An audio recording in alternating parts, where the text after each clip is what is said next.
This video is brought to you by John Robson Guitar Tuition. If you enjoy the content, please consider supporting the channel by enrolling on a course, purchasing some guitar lessons or a t-shirt, or you can join my Patreon. Now, on with the show. Hello chaps, welcome once again to John Robson Guitar Tuition. As always, I do hope you're well. It's a little bit of a different video today, a bit longer than usual, but I hope you'll stick around because I've been having a chat with a fascinating bloke called Rex Anderson, who is musician, singer, songwriter, record label owner, and him and his band, called Big for His Age, have got a new album out, and we've been having a bit of a talk about it and listening to some tracks.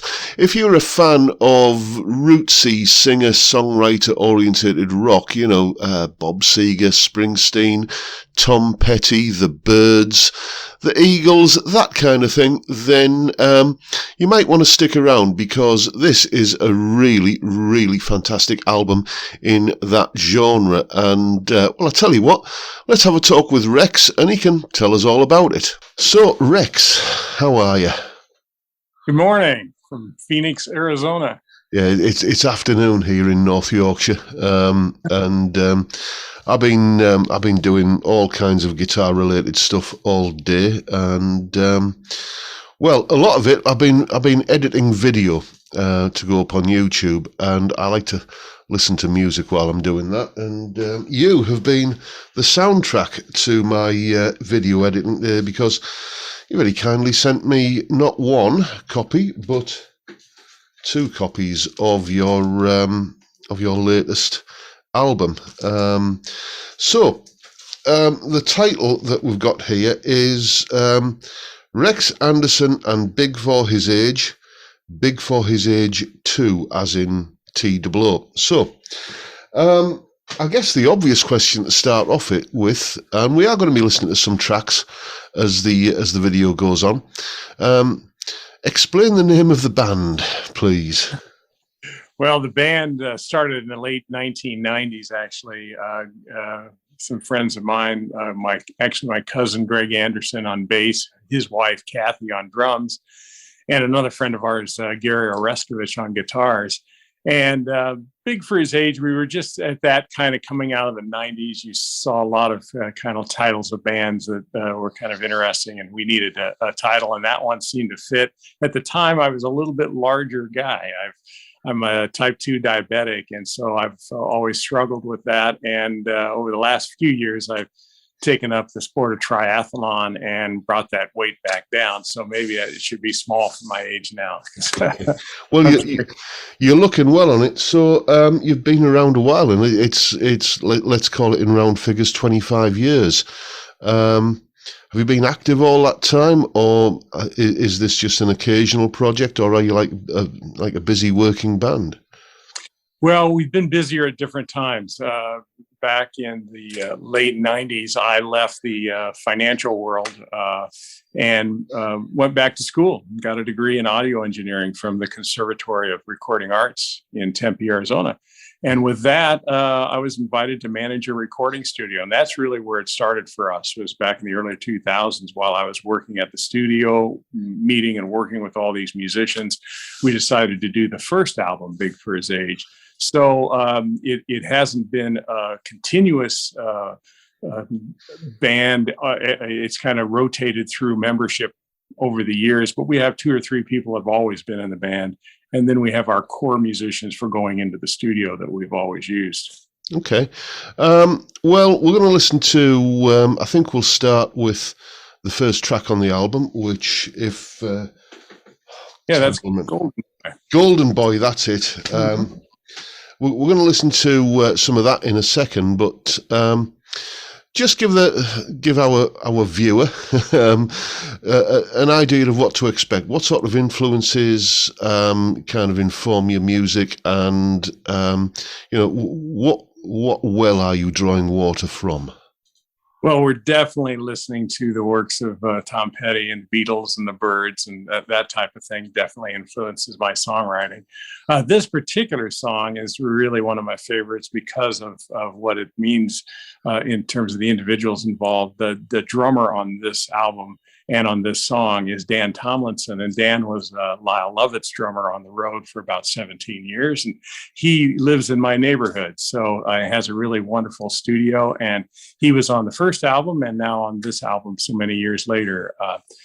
And what's interesting about this particular song is my nephew is also a drummer and also plays in our live band, and so this song kind of talks about growing up as a drummer.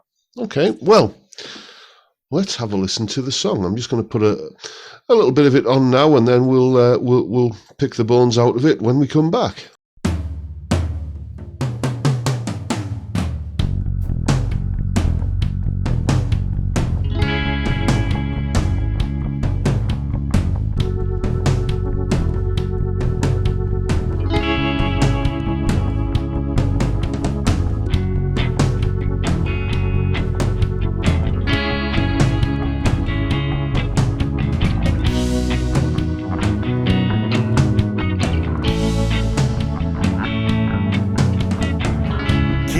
To sleep, too many thoughts inside his head.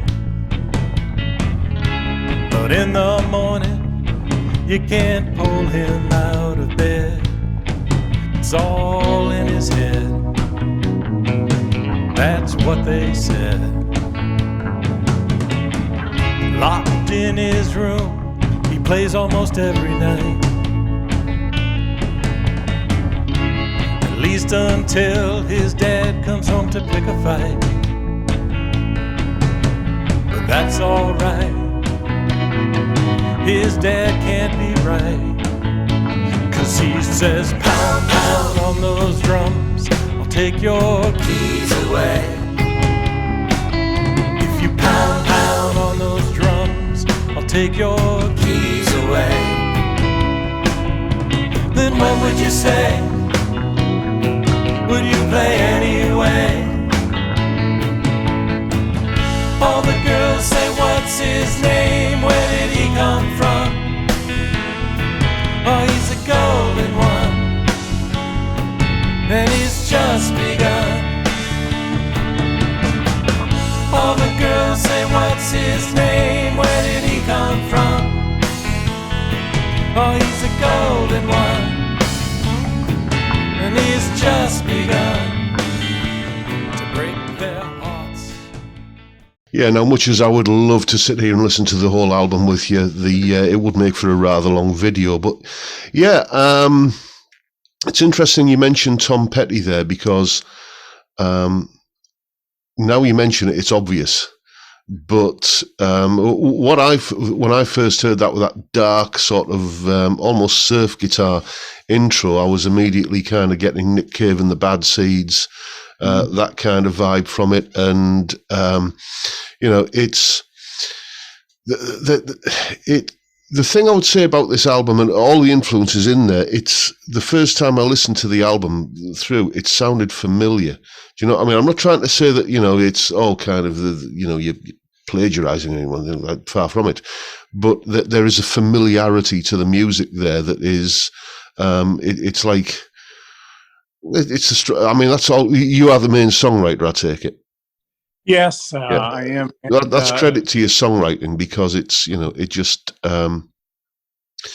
writing a melody and a hook that sounds immediately familiar is, it's not something everyone can do, let's put it that way. So looking at certainly the photographs that you sent me, and we've just seen a few there, or the viewer will have just seen a few there while we were listening to that music. I'm noticing that I'm seeing this guy playing bass, then that guy playing bass, then there's this guy playing drums, and then there's that guy doing something, and then he's doing something different in that picture. I'm sort of getting a bit of a vibe, a bit like a band like The Band, where there were different sort of lineup, the same people, but different lineups. Everybody, it was kind of like everybody would kind of swap instruments from time to time. Is there an element of that going on with you guys? Especially, yes, when we go into the studio, because then we're drawing everybody in. We're bringing in the live musicians that play with us, 'cause I want them on the record, and we're bringing in the studio musicians that are more involved with helping me get some of the technical side. So you'll see on bass, for example, you mentioned that is Mark Anderson. He is my cousin Greg's son, and so he's in his late 20s. And he has been the bass player for the last 10 years or so. But prior to that, Greg was the bass player in the band. So both of them play bass on the new album. And same with the drums. I mentioned Dan Tomlinson, also my nephew Ben behind me. I don't know if you can see, there's a little drum kit back there that he was about, 4 feet tall when he first came over here and started playing drums, and now he's a phenomenal drummer. And so in that case, on the next song of the album, he actually went over to Dan Tomlinson's studio, used his kit, and recorded the tracks for the drums. So we definitely have some sharing on the album between we let people play what they want to play on the songs. Okay, well, talking of the next song on the album, that would be Old Man. Shall we have a listen? Sure. Okay, here we go.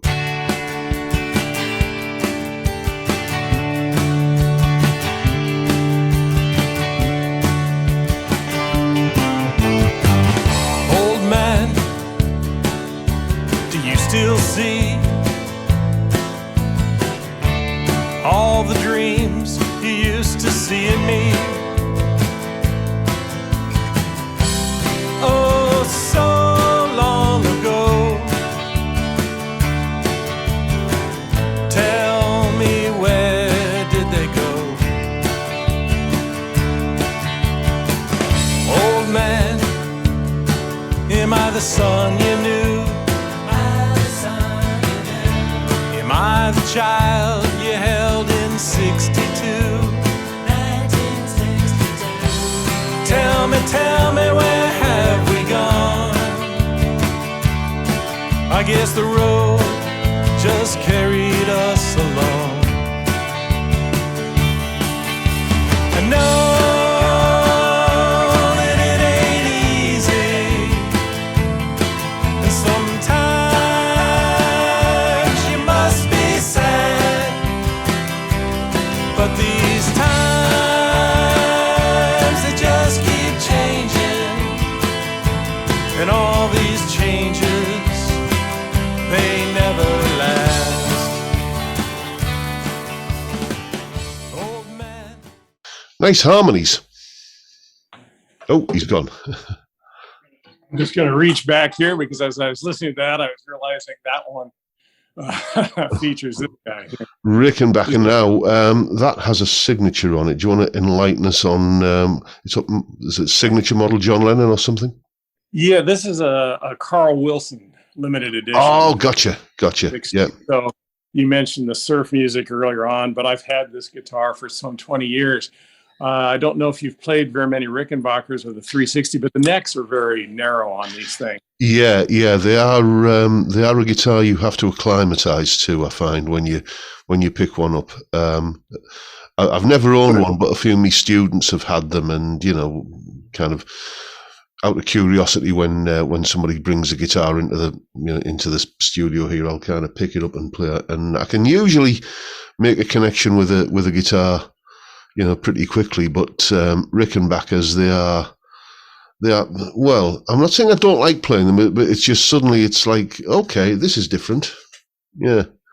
Yes, and you mentioned our lead guitar player. His name is Kerry Jackson, and he actually co-produced along with another engineer by the name of David Nichols our first album many years ago. So part of this project was to invite back all of the musicians that had played with us on that album some 20 years ago and throughout the years. And so Kerry Jackson, multi-instrumentalist, and he's the guy that really makes this one sing. So in that song we were just listening to, that would be Kerry that you're hearing playing. Okay.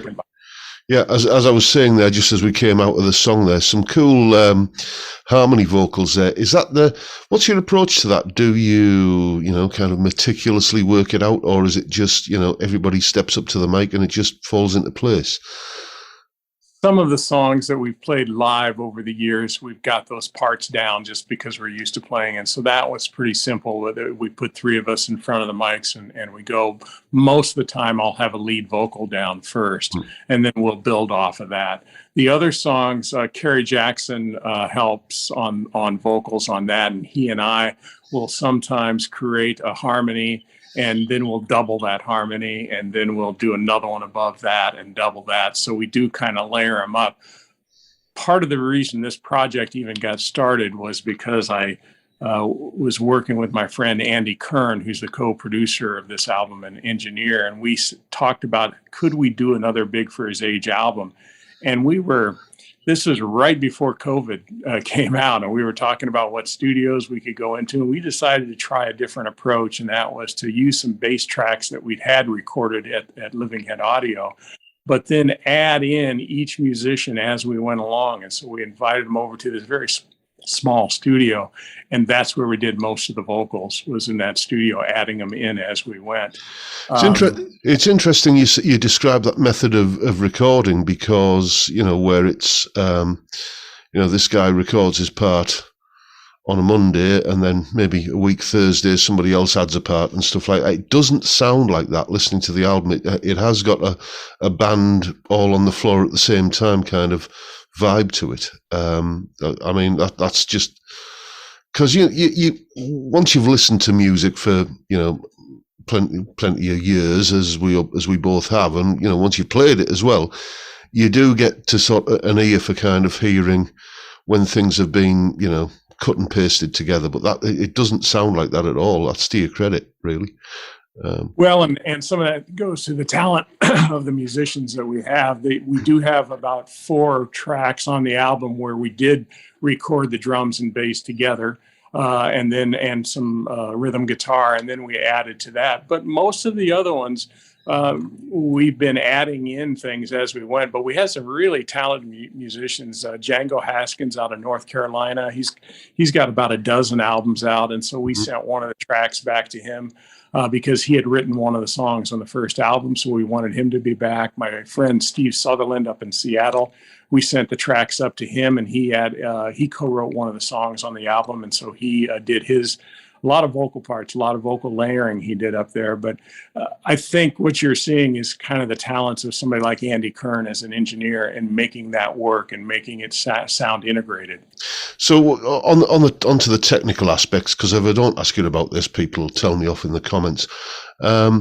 What's the recording process like? I mean, is it to tape? Not many people do that these days. Or are you, kind of going the Pro Tools or Reaper route, and is everything time aligned? And what just give me an idea of how you guys put a song together.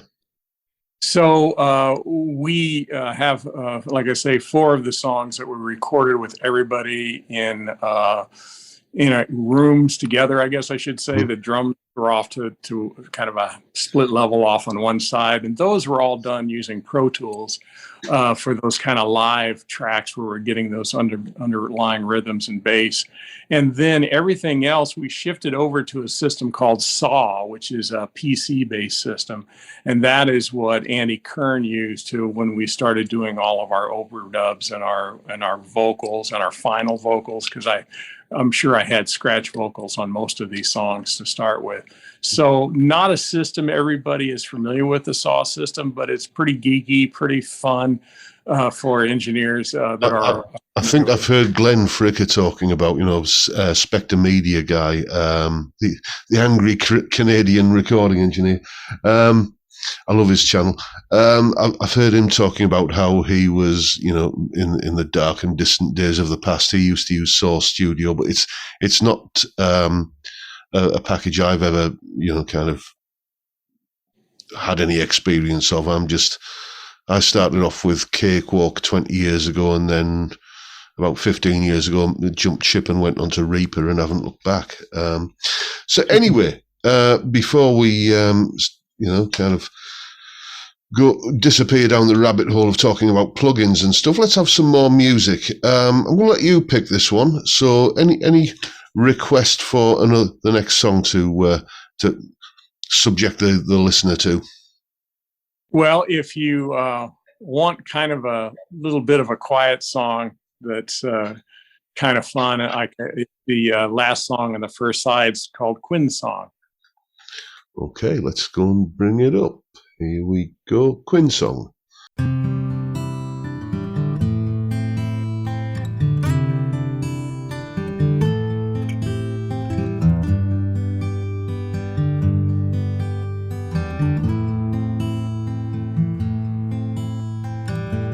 Close your eyes, now don't you cry.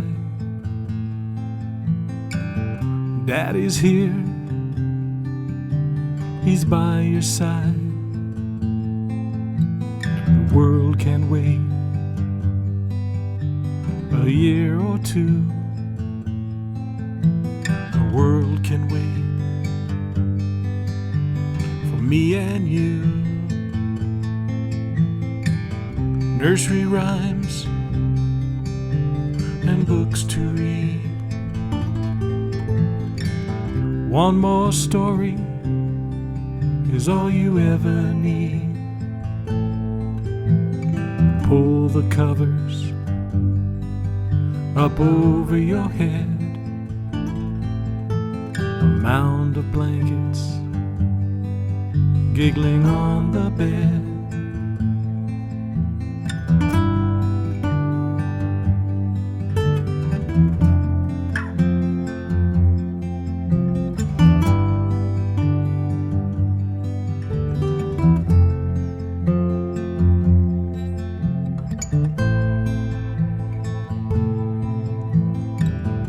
Holding you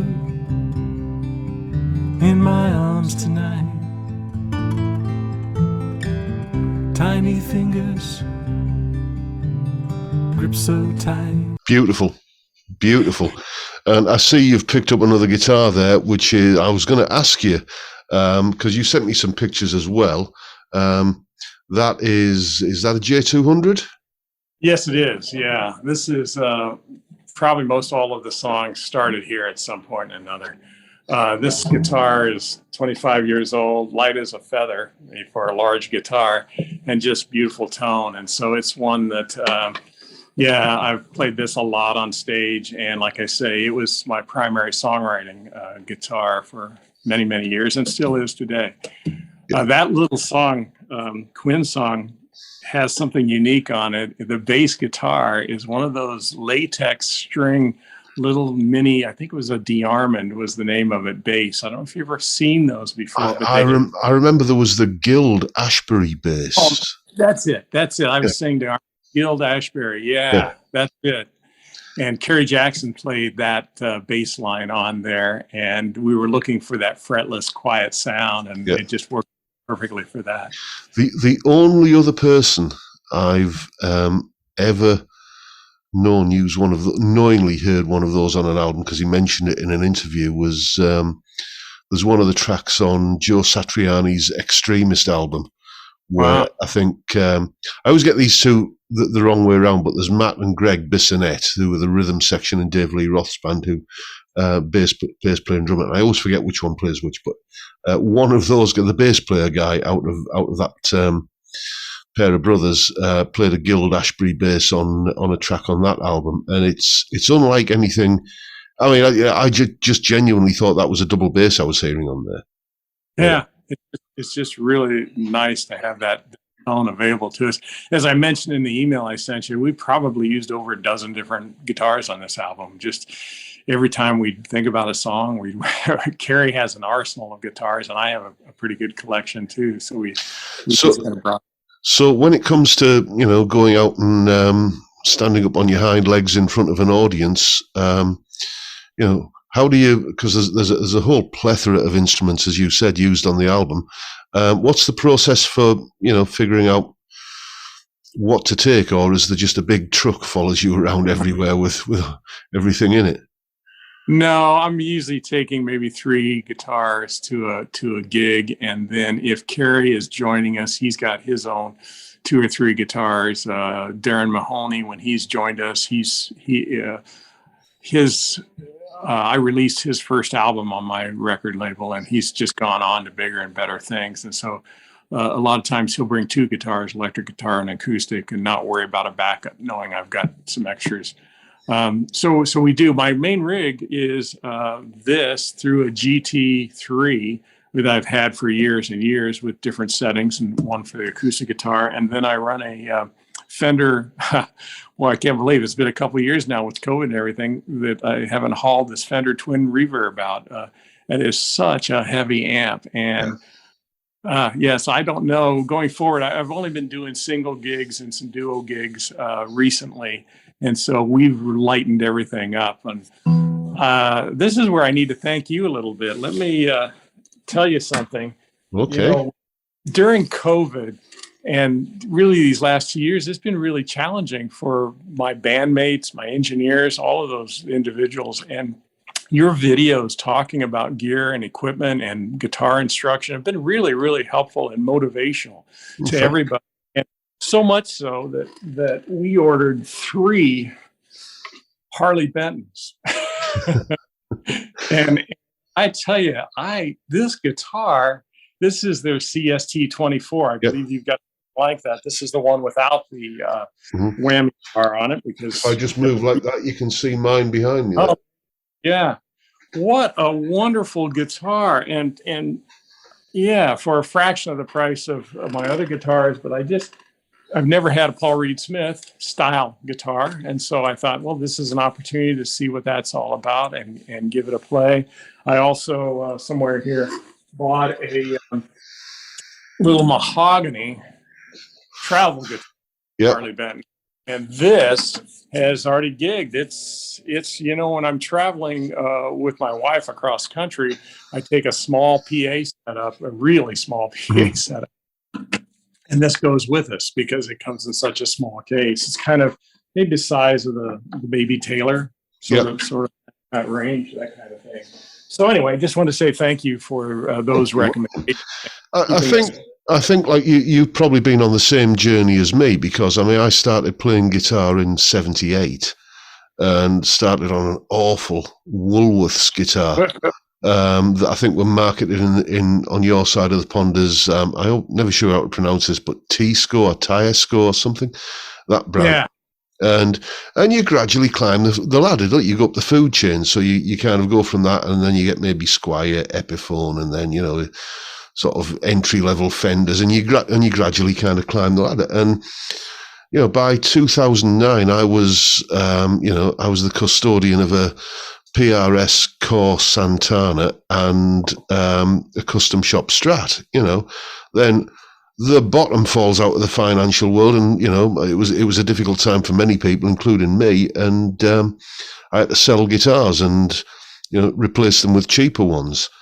And boy, did I get an education because I hadn't been anywhere near a cheap guitar, for 20 years, and then suddenly. Cheap guitars are a lot better now, so that kind of got me, it got me kind of out of, perhaps I was a bit of a badge snob at the time, and maybe I'm kind of the opposite now. Maybe I'm a sort of inverted snob. I don't know, but I mean, we're going to get all kinds of flaming in the comments for saying this, but I think Harley Benton guitars are just probably the best bang for buck that you can get. Just the quality for the outlay, and you've got to tweak them a little bit sometimes, but I've had to do that with Fenders and Gibsons, so sure. Well, I think it's nice to be able to try a different style of guitar without doing the full $1,500 or $2,000 investment into it. On the back wall here, maybe if I can point up there, those are a couple of DeArmond guitars made by Gil, owned by Fender. And they were not terribly expensive guitars back in the day. I think I got one for $200 and one for $700. And today, the price of those have gone out of control. And yet it was kind of foreshadowing what a well-made overseas guitar could be and sound like. And Yep. so those are featured on the album in several different places. Yep. And so I just love the variation in sound that we get through all these different choices. Well, back to the album, it's as I was saying that, it's interesting. Again, you mentioned Tom Petty. I hadn't picked up on that, but it is an album full of Americana. Probably that's the best way to put it. I'm hearing. You mentioned the Beatles there, and I guess there's in with a 12 string and the Rick and stuff like that. Then you can kind of hear that. But it's I'm hearing the band. I'm hearing Nick Cave and the Bad Seeds. I'm hearing the Byrds. I'm certainly hearing a lot of Eagles influences, like that track that we heard earlier with the vocal harmonies, the way they kind of step up and layer. So how successful are you guys being? Have you got do you have a following? Do you have a regular fan base who turn up and kind of show you support because you deserve it? Well, thanks. And how challenging it is for musicians these days to actually get out there and get their work heard around the country. I mean, you can put it up on Spotify and iTunes. It's all the albums available everywhere you listen to music. But for us, it was a matter of timing. We were really fortunate that we had finished tracking for this album in 2019 and had just started to mix the album when COVID hit. Mm-hmm. And so we learned how to use a new technology, use something called audio movers to mix the album live, so we could hear it at a higher fidelity in our different locations, as our engineer would be able to play back the mixes and we make adjustments. Fortunately, we were in the pipeline early enough with the record plant because we knew this album had to be vinyl, because we're not getting younger.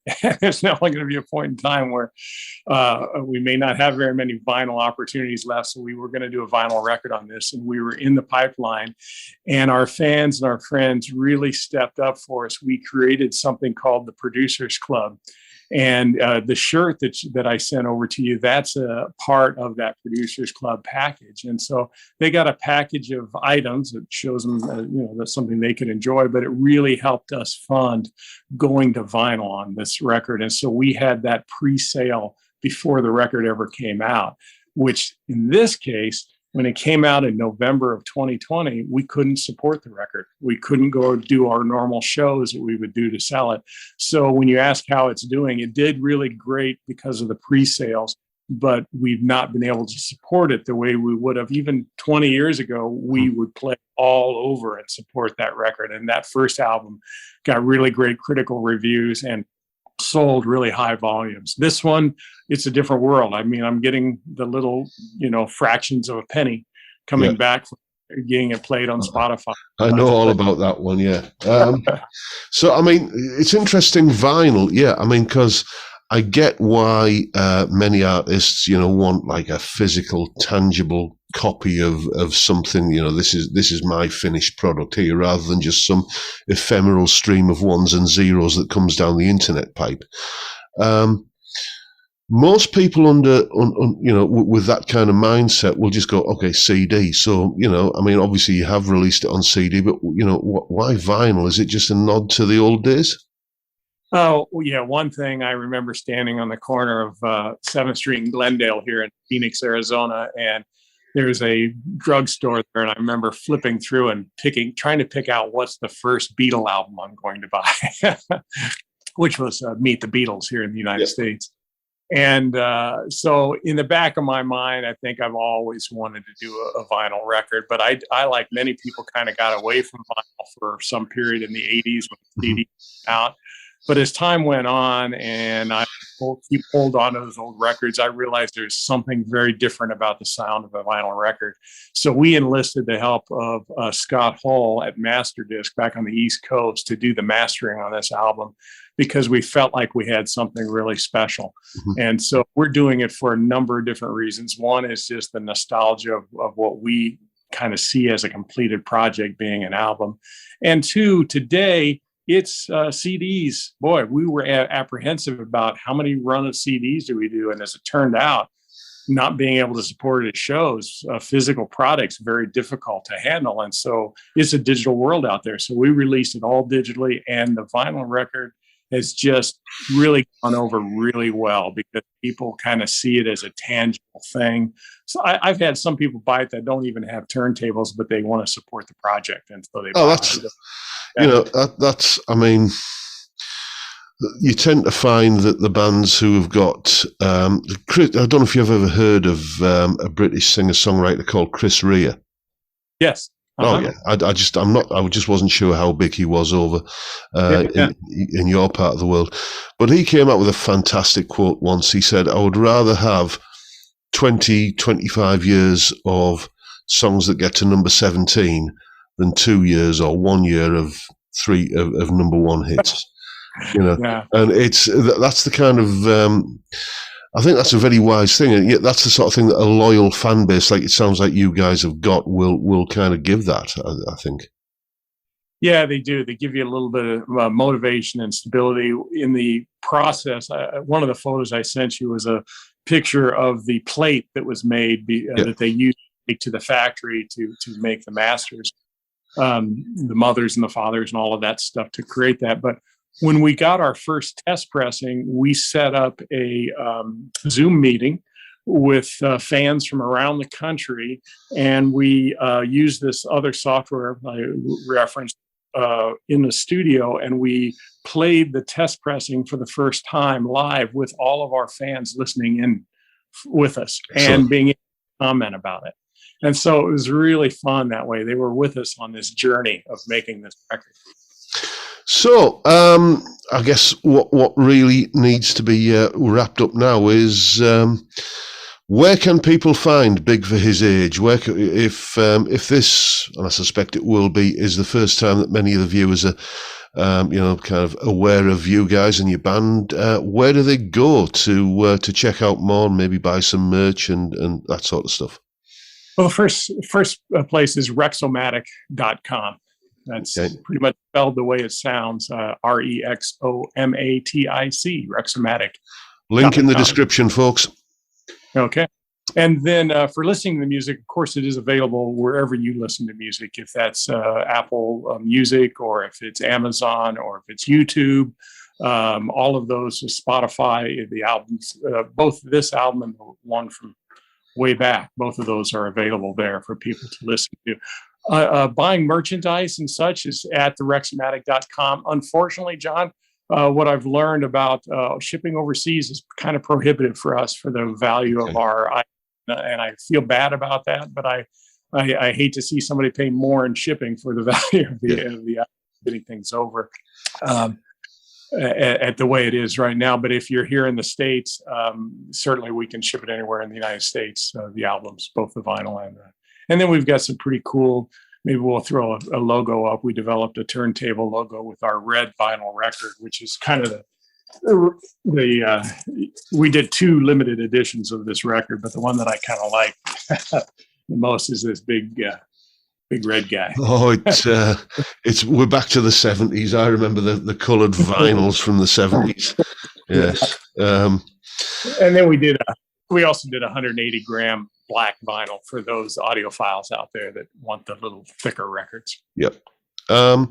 So let's wrap things up with some more music. I'm going to choose this one because in your email you waxed lyrical about this particular track. It is the final track on the album, and it is called Holding On. And there's some really, really nice guitar work on here, and because this is the end of the video, I'm just going to let the song play out in all its glory, and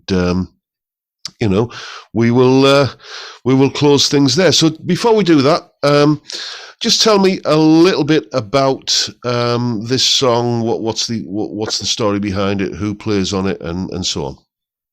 Yeah, this song is featuring Kerry Jackson again on guitar, and it also features Darren Mahoney on guitar, and they kind of play off of each other in some of the instrumental sections.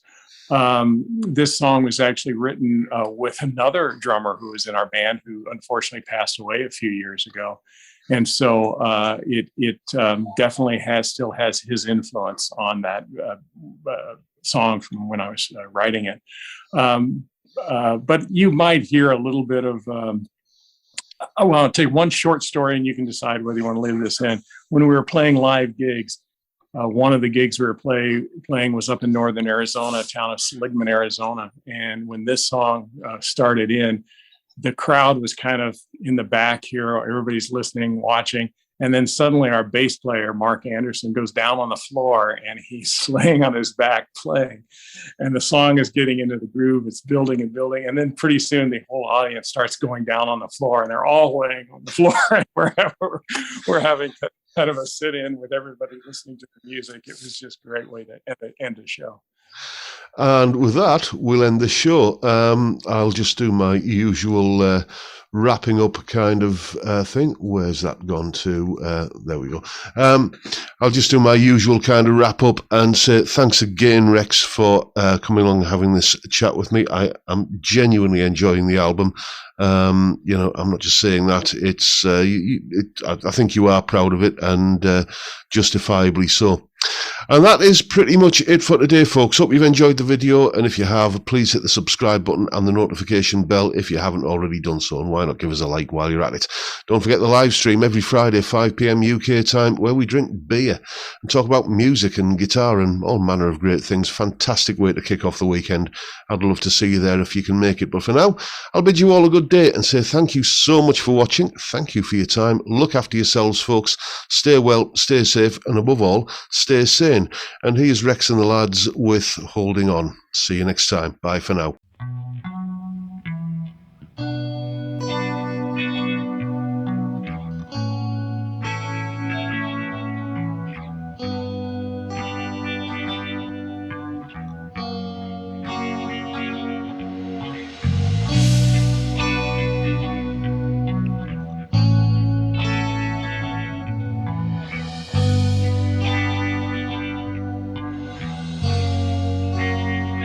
I fell behind, I lost my way, I came up short, what can I say? I called you out, you took a stand, you made me choose, now here I am, holding on to this telephone line. I can't find the words to make you change your mind, and I may not be the one who you thought I was, and I can't explain everything I've done.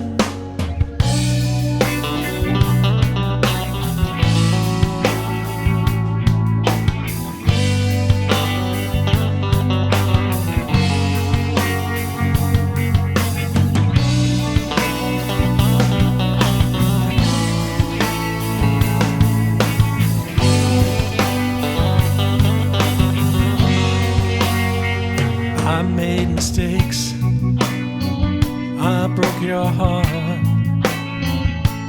can't believe we're so far apart. I never knew how much I need all the things you give to me.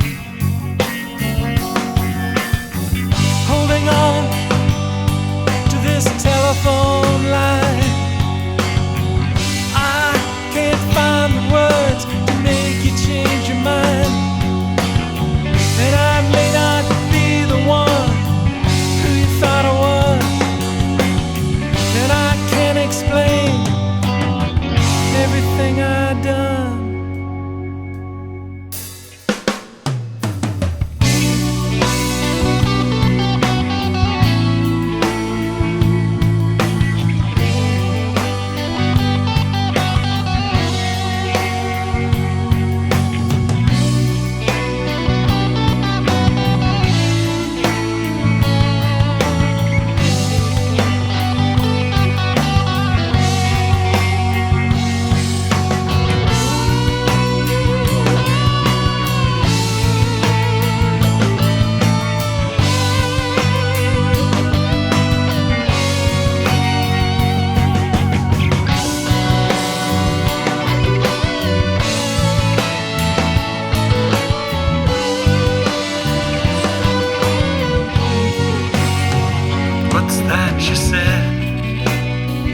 all I hear is noise.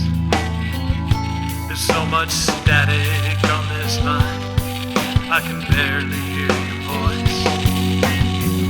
I'm calling you on this telephone